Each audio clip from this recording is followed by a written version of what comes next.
ఒంగోలులో ఎమ్మెల్యే బాలినేని శ్రీనివాసులు రెడ్డి మాజీ ఎమ్మెల్యే దామచర్ల జనార్దన్ల మధ్య మాటల యుద్ధం మొదలైంది. ఎన్నికలకు ముందు జరిగిన ఘర్షణలో పోలీసులు ఒక్క ఒంగోలులోనే 130కి పైగా ఇరు వర్గాలపై రౌడీ షీట్లు ఓపెన్ చేయడంతో ఈ రచ్చ మొదలైంది.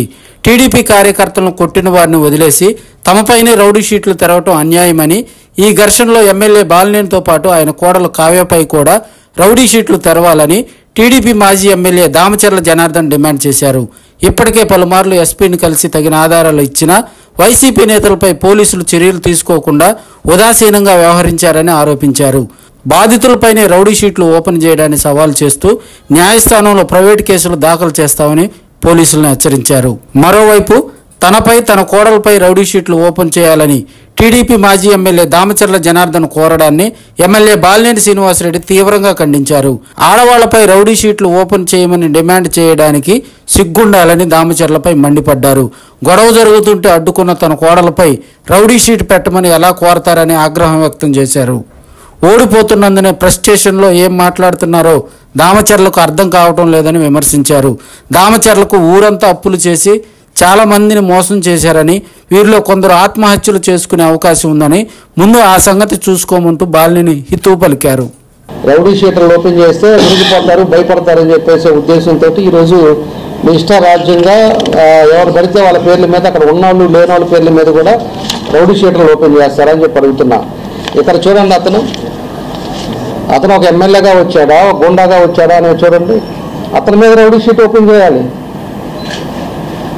అతని మీద చేయకుండా అమాయకులు అక్కడ లేని వాళ్ళ మీద ఎందుకు ఓపెన్ చేస్తారో నాకు అర్థం కావట్లా. ఎస్పీ గారిని అడుగుతున్నాను నేను స్ట్రైట్ ఫార్వర్డ్గా. అతని మీదే చేయాలి.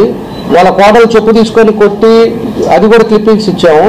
ఆ ఇష్టారాజ్యంగా బూత్లోకి వెళ్ళిపోయి ఎక్కడైతే మాట్లాడిందో ఆమె మీద కూడా రౌడీ షీట్ ఓపెన్ చేయాల్సిన అవసరాలు ఉన్నాయి. ఇతని మీద కూడా రౌడీ షీట్ ఓపెన్ చేయాలి.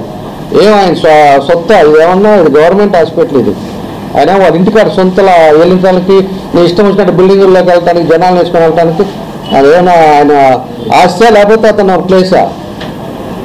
గవర్నమెంట్ హాస్పిటల్ అనేది తెలీదా? అదే కానీ మేము కూడా కానీ సరే కానీ లేనంటే ఎంతవరకు ఏ విధంగా అయ్యేది? ఆ రోజు ఉండే పరిస్థితి ఇవన్నీ కనపడలేదు అడుగుతున్నాను నేను ఎస్పీ గారిని కూడా. దీనికి ఏ రెస్పాన్స్ చెప్తారని అడుగుతున్నాను నేను. డిఎస్పీ ఏం చెప్తారని అడుగుతున్నాను నేను.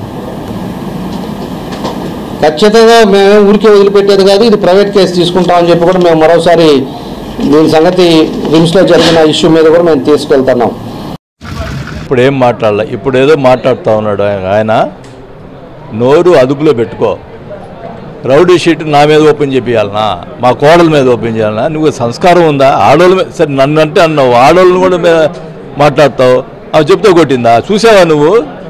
వాళ్ళ పిల్లకాయలని కొడుతుంటే వాళ్ళకి నెట్టింది, దానికి నువ్వు ఆ రకంగా మాట్లాడి రౌడీ షీట్, ఆడవాళ్ళ మీద రౌడీ షీట్ ఓపెన్ చేయాలనా మా కోడల మీద? నీకు మైండ్ పోయింది, మైండ్ దొబ్బింది, ఓడిపోతున్నావు తెలుసు నీకు. నువ్వు ఈ రకంగా రౌడీ షీటు ఓపెన్ చేయాలా, ఇది చేయాలా అని చెప్పి మాట్లాడుతూ ఉన్నావు. అసలుకి నువ్వు ఆ రోజు హాస్పిటల్లో మేము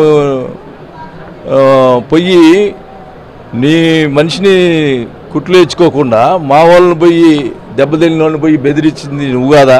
వాళ్ళు ఫోన్ చేస్తే కదా నేను వచ్చాను చేసి మా వాళ్ళందరూ వచ్చారు. దానికి కూడా తప్పేనా? జనం 2000 మంది వచ్చారంట, అదంట ఇదని మాట్లాడతాడు. అంటే అది కాదు, నువ్వు నీకెట్ట ఎవరు రారు, ఎందుకంటే నువ్వు ఎవడికి చేయవు కాబట్టి, ఎవడికి పడుచుకోవు కాబట్టి, నీ స్వార్థం.